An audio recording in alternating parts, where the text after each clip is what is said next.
संवैधानिक अदालत गठन गरिनुको कुनै औचित्य नभएको समेत उहाँहरूले धारणा राख्नुभयो। संवैधानिक विवादमा समेत सर्वोच्च अदालतले नै विवाद निरूपण गर्दै आएको उल्लेख गर्दै उहाँहरूले सर्वोच्च अदालतको अधिकार क्षेत्र कटौती हुने गरी गठन हुने संवैधानिक अदालतले थप विवाद सृजना गर्ने विचार राख्नुभयो। एउटै प्रकृतिको कार्यक्षेत्र अधिकार भएका दुई संस्थाको औचित्य नभएको उहाँहरूको भनाइ थियो। छलफलमा सहभागी एक न्यायाधीशका अनुसार प्रधान न्यायाधीश रामकुमार प्रसाद शाहले संवैधानिक अदालत गठनभन्दा थप द्वन्द्व त्यसबाट उत्पन्न हुन सक्ने र विवाद उत्पन्न हुने उल्लेख गर्दै न्यायिक स्वतन्त्रतामाथि स्पष्ट अडान राख्नु भएको थियो। सार्वभौम संविधान सभाले बनाउने न्यायिक संरचनालाई न्यायपालिकाले सहज रूपमा स्वीकार गर्ने तर यस विषयमा व्यापक छलफल बहसको आवश्यकता समेत रहेको प्रधान न्यायाधीश शाहले उल्ल्याउनु भएको थियो। अन्य मुलुकहरूको उदाहरण समेत प्रस्तुत गर्दै प्रधान न्यायाधीश शाहले अन्तर्राष्ट्रिय अभ्यास र अन्य मुलुकको न्यायिक संरचनाका बारेमा गहनतम अध्ययन गरिनुपर्ने उहाँको भनाइ थियो। त्यस विषयमा सुझाव सङ्कलन गर्न न्यायाधीशहरूको राष्ट्रिय सम्मेलन आयोजना गर्न लागि बताउँदै प्रधान न्यायाधीश शाहले सम्मेलनबाट प्राप्त हुने सुझाव संविधान सभामा प्रस्तुत गरिने बताउनु भएको थियो। छलफलमा प्रधान न्यायाधीश शाह सहित वरिष्ठतम न्यायाधीशहरू कल्याण श्रेष्ठ, न्यायाधीशहरू गिरीश चन्द्रलाल, सुशीला कार्की र बैजनाथ उपाध्याय समेत उपस्थित हुनुहुन्थ्यो। छलफलपछि संवैधानिक राजनीतिक संवाद तथा सहमति समितिका सभापति डाक्टर बाबुराम भट्टराईले संवैधानिक अदालत गठन, न्यायाधीश नियुक्ति लगायत न्याय प्रणालीको बारेमा छलफल भएको र छलफलमा आएका सुझावले सहमतिमा पुग्न दलहरूलाई सघाउ पुग्ने विश्वास व्यक्त गर्नुभयो। र यही समाचारलाई नागरिकले पनि न्यायालयको सुझाव न्यायालयको भ्रष्टाचार हेर्न आयोग भनेर छापिएको छ, जसमा न्यायालयमा हुने भ्रष्टाचार हेर्ने गरी पूर्व प्रधान न्यायाधीशहरूको नेतृत्वमा स्वतन्त्र आयोग गठन गर्न न्यायाधीशहरूले राजनीतिक दलका शीर्ष नेताहरूलाई सुझाव दिएको बलराम पाण्डेले रिपोर्टिङ गर्नुभएको छ। उता विभिन्न दुर्घटनाहरूमा 25 जनाको मृत्यु भएको कान्तिपुर दैनिकले छापेको छ तस्बिर सहित, जसमा नुवाकोटको बेलकोट ती गाउँमा शुक्रबार दुर्घटनाग्रस्त बसमाथि र ओखलढुङ्गाको सिद्धिचरण नगरपालिका 11 मा आइतबार खसेको जीपका यात्रुको उद्धार गरिँदै गरेको तस्बिर। दोषीलाई कडा कारबाही। प्रधानमन्त्री तथा मन्त्री परिषद कार्यालय नुवाकोट, गोर्खा र ओखलढुङ्गामा गम्भीर लापरवाहीका कारण सवारी दुर्घटना भएको देखिएको भन्दै सो बाटोमा पर्ने सुरक्षा निकायका प्रमुख सहित सम्बन्धित जिम्मेवार पदाधिकारीलाई तत्काल जिम्मेवारीबाट हटाई कारवाही गर्ने निर्णय लिएको छ। मुख्य सचिव लीनामणि पौडेलको कार्यकक्षमा प्रधानमन्त्री कार्यालयका सचिव शान्तराज सुवेदी, गृह सचिव सूर्य सिलेवाल, भौतिक पूर्वाधार तथा यातायात मन्त्रालयका सचिव तुलसी सिटौला तथा यातायात र सुरक्षासँग सम्बन्धित अधिकारीहरूको आइतबार बसेको बैठकले चालकहरूको गम्भीर लापरवाही, त्यस क्षेत्रमा रहेको सुरक्षाकर्मी, यातायात व्यवस्था कार्यालय, व्यवसायीको कमजोर अनुगमन र निगमनको साथै सवारी साधनमा क्षमताभन्दा बढी यात्रु बोक्ने प्रवृत्तिबाट दुर्घटना भएको निष्कर्ष निकाल्दै सबै दोषीलाई कारवाही गर्ने निर्णय गरेको हो। भाइ टीकाको अघिल्लो दिन र भोलिपल्ट भएका छुट्टा छुट्टै दुर्घटनामा 25 जनाले ज्यान गुमाएका छन् र क्षमताभन्दा बढी यात्रु बोकेको सवारी सडकबाट खस्दा ओखलढुङ्गामा आइतबार 9 जना र नुवाकोटमा शुक्रबार 14 जनाको ज्यान गएको हो। ओखलढुङ्गामा सामुदायिक अस्पताल मिसन पुर्याइएका घाइते 16 मध्ये 3 जनालाई हेलिकप्टरबाट काठमाडौँ लैजाने तयारी भइरहेको प्रहरीले जनाएको छ र त्यसको उद्धार कार्यका लागि भएका प्रयासहरूबारे लामो विवरण यहाँ समेटिएको छ। अन्नपूर्ण पोस्टले पनि यही समाचारलाई प्राथमिकताका साथ छापेको छ। 11 को ज्यान गयो, 14 घाइते, तेब्बर यात्रु बोक्दा दुर्घटना। प्रत्यक्षदर्शीका अनुसार निसंख्य गाविसबाट सदरमुकामतर्फ गुडेको सो जीपमा क्षमताभन्दा तेब्बर यात्रु चढेपछि अनियन्त्रित भएर सडकबाट करिब 300 मिटर तल खसेको थियो। हरिबोल आचार्यको खोटाङबाट सम्प्रेषित यो समाचार हो, जसमा उकालोमा तान्न नसकेपछि जीप खसेको प्रहरी नायब उपरीक्षक यादवले बताएर स्थानीय जीवन दाहालका अनुसार अरू 3 जीप साहुले चलाउने गरेका थिए, तर आइतबार नयाँ ड्राइभरलाई चलाउन दिएको समाचार छ र यसबाट अनाहकमा ज्यान जोखिममा यात्रा गर्नेहरू घाइते भएर केहीले ज्यान गुमाए। प्रसङ्ग खेलकुदसँग सम्बन्धित ज्ञानेन्द्रले चम्काए नेपाललाई। अन्नपूर्ण पोस्टको पहिलो समाचार ब्याटिङ गर्दै नेपाली टोलीका उपकप्तान ज्ञानेन्द्र मल्ल। नेपालले प्राय अन्तर्राष्ट्रिय क्रिकेट बलिङकै कारण जित्छ। हार बेहोरेका खेलमा नेपालको ब्याटिङ प्राय जिम्मेवार हुन्छ। अन्तर्राष्ट्रिय क्रिकेटमा नेपाल अपेक्षाकृत माथि उठ्न नसक्नुमा ब्याटिङ एउटा कुरा हो। मलेसियामा जारी ICC world cricket league division 3 मा भने आइतबार सिङ्गापुर विरुद्ध नेपालले पहिलो ब्याटिङ गर्दै जितको आधार बलियो बनायो र नेपालले पहिलो ब्याटिङ गर्दै निर्धारित 50 ओभरमा 263 रन जोडेको थियो। खेलका अन्य प्रसङ्गमा सिङ्गापुरमा सेरेनालाई उपाधि, म्याड्रिडद्वारा बार्सिलोना स्तब्ध र सुरेश र सुमी पहिलो, अस्ट्रेलिया 221 रनले पराजित। यो दुबईमा भइरहेको खेल क्रिकेटको विवरण हो। दर्शकवृन्द, केही बेर व्यापारिक विश्राम। पुनः स्वागत छ कार्यक्रममा। दर्शकवृन्द, अहिले तपाईहरू एनटिभी न्युज र नेपाल टिभीको राष्ट्रिय प्रसारण दुवैबाट पत्र पत्रिका कार्यक्रम प्रत्यक्ष रूपमा हेरिरहनु भएको छ। अब बाँकी प्रसङ्ग। स्थानीयद्वारा प्रहरीमाथि आक्रमण कालीकोटको घटना हो यो, जसमा जिल्ला प्रहरी कार्यालयमा कार्यरत प्रहरी हवलदार चन्द्रप्रकाश मल्ल र प्रहरी जवान नवराज सापकोटालाई 40 वर्षीय ज्योति दमाई, उनकी पत्नी 35 वर्षीय धनकला दमाई, छोरा खेले दमाई, धन दमाई, बुहारी रेख दमाईले कुटपिट गरेका छन्। धन दमाईले सोही ठाउँमा हरिकलावादीलाई कुटेको आरोपमा पक्राउ गर्न आएका प्रहरी हवलदार सहितको टोलीमाथि ढुङ्गामुढा गर्दा हवलदार मल्लको गर्दन, घुँडा, छातीमा गम्भीर चोट लागेको यो समाचारमा उल्लेख गरिएको छ। नन्दप्रसादको शव अझै उठेन, गङ्गामायासँगका प्रतिबद्धता पनि ओझेलमा, नेपाल समाचार पत्रमा छापिएको अर्को समाचार हो। 11 महिना लामो अनसनमा बसेका नन्दप्रसादलाई प्रयोग गरेको औषधि सरकारले बन्द गरेकै कारण न्यायको खुट्टा र अकाल मृत्यु भएको आरोप अधिकार कर्मीहरूले लगाएका छन्। गोर्खा फुजेलका नन्दप्रसाद अधिकारी र उनकी श्रीमती गङ्गामाया अधिकारी माओवादीले चितवनमा हत्या गरेको कान्छो छोरो कृष्णप्रसाद अधिकारीको हत्यारालाई कारबाहीको माग गर्दै आमरण अनसनमा बसेको समाचार नयाँ नेपाल समाचार पत्रले छापेको छ। एमालेद्वारा 4 प्रदेश भनेर हिमालय टाइम्सले प्रथम पृष्ठमा छापेको समाचार हो, जसमा संघीयताका विषयमा सहमति जुटाउन आइतबार भएका द्विपक्षीय बैठकहरूमा दलहरूले आफ्नो अडान कायम राखेका छन्। कांग्रेस र एमाओवादी बीच प्रधानमन्त्री निवास बालुवाटारमा तथा एमाले र एमाओवादी बीच बबरमहल स्थित शान्ति कोषको सचिवालयमा द्विपक्षीय वार्ता भएका थिए। एमाओवादी बीच बिहान शान्ति कोषको सचिवालय बबरमहलमा भएको वार्तामा एमाले उत्तर दक्षिण जोडेर 4 प्रदेश बनाउनु पर्ने सुझाव राखेको छ। जातीय पहिचानको विपक्षमा उभिए मधेसवादी दल, जातीय पहिचानको एमाओवादी प्रस्ताव अस्वीकार र नेताहरूको यो तस्बिर राजधानीको प्रथम पृष्ठमा छापिएको छ।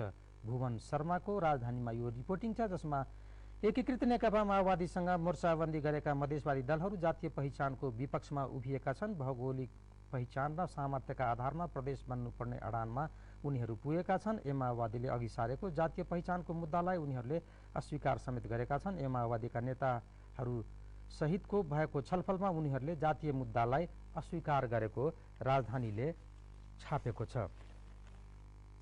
प्रसङ्ग परिवर्तन गर्न चाहन्छु। आउन लागेको चाड छठको चहलपहल गोर्खा पत्रबाट राख्न चाहन्छु। सञ्जय कुमार मिश्र र कन्हैयालाल केसीको गौरबाट गरिएको यो रिपोर्टिङ हो। दशैं तिहारको समापनसँगै तराईवासीहरू शुद्धता र आपसी सद्भावको पर्व छठ मनाउन उत्साहपूर्वक तयारीमा जुटेका छन्। छठ पर्वका लागि नजिक रहेको पोखरी तथा नदीहरूमा सरसफाई गरी घाट बनाउन उनीहरू व्यस्त भएका छन्।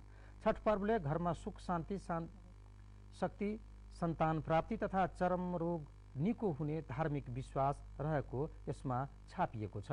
धार्मिक, सांस्कृतिक र सामाजिक सद्भाव एवं सहिष्णुताको प्रतीकका रूपमा रहेको छठ पूजा सबै जाति, धर्म र सम्प्रदायको साझा आस्था र विश्वासको केन्द्रको रूपमा क्रमशः विस्तार हुँदै गइरहेको छ। छठ पर्वका सामग्री खरिद गर्नेहरूको तराईका जिल्ला सदरमुकाममा अत्यधिक भिड बढेको छ र यस क्रममा रौथरको गौर, गङ्गापिक र सुमन, गरुडा, कटहरिया, शिवनगर, सन्तपुर, चन्द्रनिगाहपुर लगायतका बजारमा सामग्री किन्ने मानिसहरूको भिडभाड बढेको छ र जनकपुर क्षेत्रमा पनि छठको तयारी भइरहेको छ। गङ्गासागर, धनुषसागर, दुधमती नदी र विभिन्न तलाउहरूमा श्रृङ्गार्ने कार्यहरू भइरहेको अखबारहरूको विभिन्न रिपोर्टिङहरूमा उल्लेख गरिएको छ। म प्रसङ्ग अर्को राख्न चाहन्छु कान्तिपुरबाट, जसमा मन्त्रालयको लेटर प्याडमा नेपाल सम्बत भनेर कान्तिपुरको भित्री पृष्ठमा छापिएको समाचार। मुलुकमा सबैभन्दा खाँचो शान्ति, स्थायित्व र विकास भएको भन्दै प्रधानमन्त्री सुशील कोइरालाले नेपाल सम्बतका प्रवर्तक शङ्खधर साख्वाले देखाएको बाटो पहिल्याउनु पर्नेमा दलहरूलाई सुझाव दिएका छन्।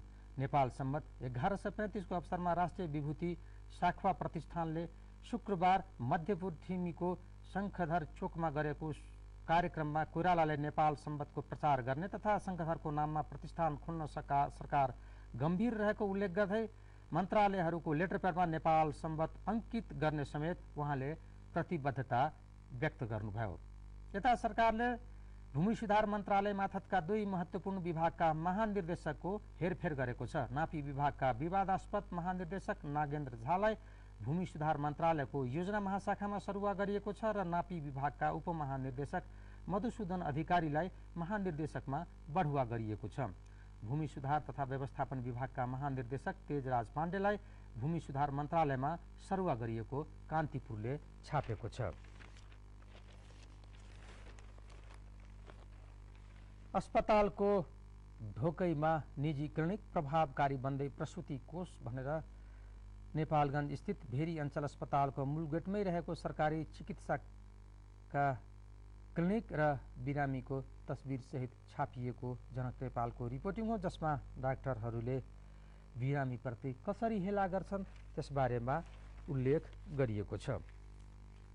मृत्यु मुटु प्रत्यारोपण नागरिकको बक्स समाचार प्रथम पृष्ठमै छापिएको छ। डाक्टर सहितको यो समाचारमा मणि दाहाल अगाडि लेख्नुहुन्छ, अस्ट्रेलियाको सिडनी स्थित सेन्ट भिन्सेन्ट अस्पतालमा कार्यरत नेपाली मूलका चिकित्सक डाक्टर कुमुद धितालले मृत्यु भइसकेको व्यक्तिको मृत चल्न छाडिसकेको मुटु झिकेर त्यसमा प्राण भरी पुनः अर्को बिरामीको शरीरमा सफल प्रत्यारोपण गरेका छन्। मुटु तथा फोक्सो प्रत्यारोपण युनिटमा कार्यरत डाक्टर धिताल नेतृत्वको टोलीले शुक्रबार मुटु प्रत्यारोपणमा नयाँ उपलब्धि घोषणा गरेको अन्तर्राष्ट्रिय सञ्चार माध्यमहरूले जनाएका छन्। चिकित्सा विज्ञानमै अद्भुत र उत्साहजनक भनिएको यो प्रत्यारोपणले डाक्टर धिताललाई अन्तर्राष्ट्रिय ख्याति दिलाएको छ र यसअघि मस्तिष्कले काम गर्न छाडेको ब्रेन डेथ व्यक्तिको मुटु मात्र अर्कोमा प्रत्यारोपण हुने गरेको थियो। यस्तोमा मुटुको धड्कन बाँकी नै हुन्थ्यो। डाक्टर धिताल नेतृत्वको टोलीले गरेको शल्यक्रिया यसभन्दा एकदम अगाडि रहेको छ। उनको टोलीले झन्डै 20 मिनटसम्म धड्कन बन्द भइसकेको मुटु झिकेर त्यसलाई मेसिनमा हाली रगत, अक्सिजन तथा अन्य पोषक तत्त्व दिएर पुनः सञ्चालनमा ल्याए र प्राण भरिएको त्यही मुटु अर्को बिरामीको शरीरमा मेल खान्छ कि खाँदैन जाँचेर प्रत्यारोपण गरिएको बेलायतबाट प्रकाशित पत्रिका द गार्जियनमा उल्लेख गरिएको नागरिकमा मणि दाहालले छपाउनु भएको छ। सेन्ट भिसेन्ट स्थित मुटु तथा फोक्सो प्रत्यारोपण विभागका निर्देशक पिटर म्याकडोनाल्डले यो विधि अन्तर्गत दाता मुटुलाई मेसिनमा राखेर प्रत्यारोपण गर्न मिल्छ कि मिल्दैन जाँच गरिएको बताएका छन्। यसलाई हार्ट इन अ बक्स भनिन्छ। म्याकडोनाल्डलाई उद्धृत गर्दै द गार्जियनले लेखेको छ, हामी धड्किन छाडेको मुटुले कति समयसम्म काम गर्न सक्छ भन्ने अनुसन्धान गरिरहेको र त्यही सन्दर्भमा यो प्रत्यारोपण गरिएको विवरण छापिएको छ। तिहारमा घर फर्केका यात्रु आइतबार कोटेश्वरमा बसबाट समा ओह्राल्दै चाडपर्व यता व्यवसायका लागि आमदानी गर्ने मुख्य सिजन हो, तर क्षमताभन्दा बढी यात्रु बोक्ने फोडबाजीले कहाली लाग्दो दुर्घटना पनि हुने गरेको र ब्याकग्राउन्डमै एरोप्लेन ल्यान्ड गर्न लागेको तस्बिर पनि छापिएको छ। 93% नेपालीमा टेलिफोन पहुँच भनेर अर्को समाचार प्रकट कुमार शिशिरले छपाउनु भएको विवरण नागरिकमा समेटिएको छ, जसमा 1 वर्षको अवधिमा मुलुकमा टेलिफोन घनत्व करिब 12% बढेको छ र सोही अवधिमा करिब 7% इन्टरनेट प्रयोगकर्ता बढेको विवरण छापिएको छ। पुनः दर्शकवृन्द केही बेर विश्राम। पुनः स्वागत छ कार्यक्रममा। दर्शकवृन्द अहिले तपाईहरू एनटिभी न्युज र नेपाल टिभीको राष्ट्रिय प्रसारणबाट कार्यक्रम पत्र पत्रिका हेरिरहनु भएको छ। इबोला विरुद्ध लाखौं खोप आवश्यक, रासस र एएफईको यो निजो अन्तर्राष्ट्रिय गतिविधि अन्तर्गत गोरखापत्रमा छापिएको सामग्री। हालैका दिनमा जनस्वास्थ्यको सबैभन्दा जटिल समस्याका रूपमा देखा परिरहेको इबोलाको खोप आगामी वर्ष अर्थात् सन् 2015सम्म पश्चिम अफ्रिकामा मात्र 100 हजार आवश्यक पर्ने बताइएको छ र सन् 2015 को मध्यतिरबाटै आम रूपमा यो खोपको उत्पादन भइसक्नुपर्ने भन्दै यसको सर्वसुलभताका लागि विश्व स्वास्थ्य संगठनले जोड दिएको हो। अहिले पनि पश्चिम अफ्रिकी देशहरूमा यसको आवश्यकता रहेको छ भन्दै आगामी दिनमा यसको माग झन बढ्दै जाने आवश्यकता देखिएको कुरो यहाँ छापिएको छ। भारत सफाई अभियानलाई सहयोग गर्न मोदीको आग्रह र यो नयाँ दिल्लीबाट प्रधानमन्त्री नरेन्द्र मोदीले गरेको आह्वान हो, जसमा भारत सफाई अभियानमा सहयोग गर्न सम्पूर्ण भारतीयहरूलाई आह्वान गरिएको छ। बस दुर्घटनामा 9 जनाको मृत्यु भएको समाचार। उत्तर पूर्वी भारतीय राज्य आसाममा भएको यो घटना हो। माओवादी शिक्षक संगठनबाट उपाध्यक्ष निष्कासित भनेर लाहानको समाचार छापिएको छ र स्वदेशमै विदेशभन्दा मनज्ञ आमदानी गर्ने अवस्था आएपछि स्वदेशमै काम गर्नुपर्ने जोड रौथडका जनताले दिएका छन् र विदेशमा जानुभन्दा स्वदेशमै सोभन्दा बढी कमाउन सक्ने विधिको खोजीमा लाग्नुपर्ने उहाँको विचार छ। स्वास्थ्यमा काजुको महत्त्व र जन्म ऋतु र मनोवेग बीचको सम्बन्धी सामग्री गोरखापत्रको भित्री पृष्ठमा छापिएको छ। विषादीबाट जोगाउने क्लोरोफिल र हरित वनस्पतिले खाना तयार गर्न हावाबाट कार्बन डाइअक्साइड, माटोबाट पानी र खनिज पदार्थ तथा सूर्यको प्रकाश प्रयोग गर्ने गरेको विवरण यसमा समेटिएको छ। काजुको बारेमा लेखिएको छ, ब्राजिलको रैथाने वनस्पति काजु हेर्दा मृगौला जस्तो आकारको हुन्छ र काजु रुखमा फल्छ। ब्राजिल र क्यारिबियन क्षेत्रमा ठूलो मात्रामा काजु उत्पादन गरिन्छ। खाँदा स्वादिलो काजु स्वास्थ्यका लागि उत्तिकै महत्त्वपूर्ण हुन्छ, तर यसलाई मात्रा मिलाएर खानुपर्ने विज्ञहरूको भनाइ छ। हिमालय टाइम्सले गाइड बिनाको पदयात्रा जोखिमपूर्ण भनेर सामग्री छापेको छ, जसमा नेपालका सुन्दर हिम श्रृङ्खला हेरेर आनन्द लिने पर्यटकहरूका लागि गत महिना निकै दुःखद रह्यो।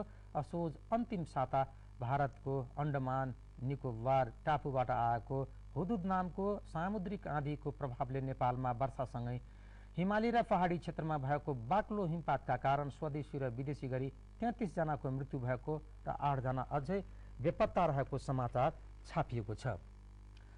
थरहट प्रदेश निर्माणमा जोड र तराईमा छठ पर्वको चहलपहल सुरु भएको, किनमेल सुरु भएको तस्बिर छापिएको छ। उपत्यका सिंगार्न निजी क्षेत्रको सहयोग र यो सार्कलाई लक्षित गरी गरिएको हो। यता नेपालसम्म तथा तिहारका झलकहरू तस्बिरमा छापिएको छ हिमालय टाइम्समा, जसमा विभिन्न तस्बिरहरू छन्। रानी पोखरीको पनि तस्बिर छ, मह पूजाको पनि तस्बिर छ र भिन्तुना र्यालीको तस्बिर पनि यसैमा छापिएको हो। नचलेका 29 निजी विद्यालयको दर्ता खारेज गरिएको विवरण पनि छापिएको छ, जसमा जिल्ला शिक्षा कार्यालय भक्तपुरले अनुमति लिएर पनि सञ्चालनमा नआएका विद्यार्थी नभएका जिल्लाका 29 वटा निजी विद्यालयको दर्ता खारेज गरेको विवरण छापेको छ। युक्रेनमा संसदीय निर्वाचन र पछिल्लो समय राजनीतिक सङ्कटबाट गुज्रिरहेको युक्रेनका मतदाताहरूले नयाँ संसदको लागि मतदान गरिरहेको तस्बिरसहितको यो समाचार छापेको छ। भारतले इजरायलसँग 52 करोड डलरको क्षेप्यास्त्र किन्ने र यसमा भारतले ट्याङ्क भेदक निर्देशित क्षेप्यास्त्र खरिद गर्ने निर्णय गरेको विवरण छापिएको छ। चीनमा सरकारी जागिर खाने घटे। चीनमा निकै लोकप्रिय भएको सरकारी सेवाको परीक्षामा यस वर्ष थोरै व्यक्तिले मात्रै निवेदन दिएका छन् र विशेषज्ञहरूले हाल चीनमा भ्रष्टाचारमाथि निरन्तर कारबाही भइरहेको कारण विस्तारै सरकारी सेवाप्रति अनास्था फैलिएको जनाइएको छ। अमेरिका रूस बीचको सम्झौता भएन। अमेरिका रूस बीचको इस्लामिक स्टेटको कारबाहीका लागि हुने भनिएको सम्झौता रोकिएको छ। हवाई कारबाहीमा 25 को मृत्यु बेरुतमा भएको यो घटनाको विवरण हिमालय टाइम्सको विदेश स्तम्भ अन्तर्गत समेटिएको छ। खाद्यान्नको मूल्य उच्च र तलब वृद्धि न्यून रहेको समाचार नेपाल राष्ट्र ब्याङ्कबाट सम्प्रेषित विवरणमा उल्लेख गरिएको छ। ह्याप्पी न्यू इयरको अग्रता भनेर यो सृजना र अभिव्यक्ति शीर्षक अन्तर्गत हिमालय टाइम्सले छापेको यो सामग्रीसँगै आजका लागि यो कार्यक्रमका लागि छुट्याइएको समय सीमा सकिएको। क्यामेरामा साथ दिइरहनुभएका साजन विक्रम शाहले सङ्केत गर्नुभएको छ। नेपाल टेलिभिजन सँगै रहनुहोला। अहिलेलाई यो कार्यक्रमबाट बिदा चाहन्छौँ। नमस्कार।